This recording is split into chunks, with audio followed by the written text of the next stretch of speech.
сибирская язва, радиация, урановые горы, а за 2 минуты до этого сказали, что там все-таки природа не тронута, имеющая высокую ценность. Ну, я вам сразу отвечу, что ни радиации, ни урана там нет, мы это уже проверили, и сибирской язвы там тоже нет, мы это уже проверили. Если бы это там было, никто бы отрабатывать это месторождение не стал, потому что на нем работают люди точно так же. Это просто не произошло. Это первое. Я по очереди отвечу на все вопросы. По поводу рабочих мест. Вместо или за Иктыкуль. Это дополнительные рабочие места. Иктыкуль находится на расстоянии 12 километров. Всего лишь 12. Иктыкуль даже знать не будет о том, что там находится горнообогатительный комбинат с точки зрения природы. При этом те люди, которые там работают, получают дополнительные доходы, чтобы как раз таки посещать и развивать данную курортную зону. Что точно так же идет ей на пользу. Это про рабочие места.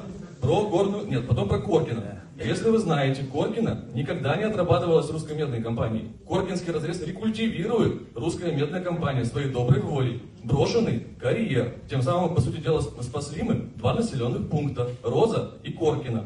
Это наша добрая воля. На первый вопрос отвечаю. Опыт работы в горной местности. На территории Хабаровского края построен самый крупный в Российской Федерации горнообогатительный комбинат в горной местности.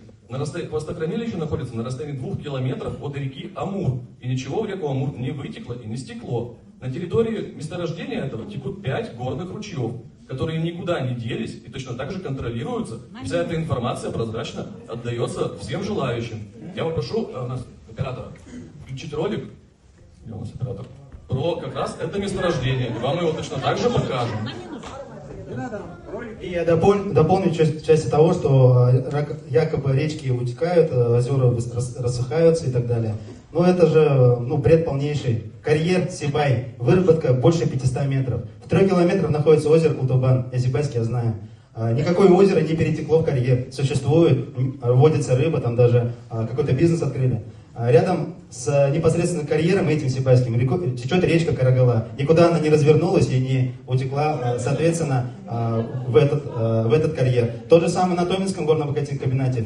В 500 метрах находится пруд, находится исток реки Каменка. И тоже никуда не утекло, ничего не загрязнилось, потому что мы используем именно замкнутый цикл оборота воды, не исключающий сбросы во внешние объекты.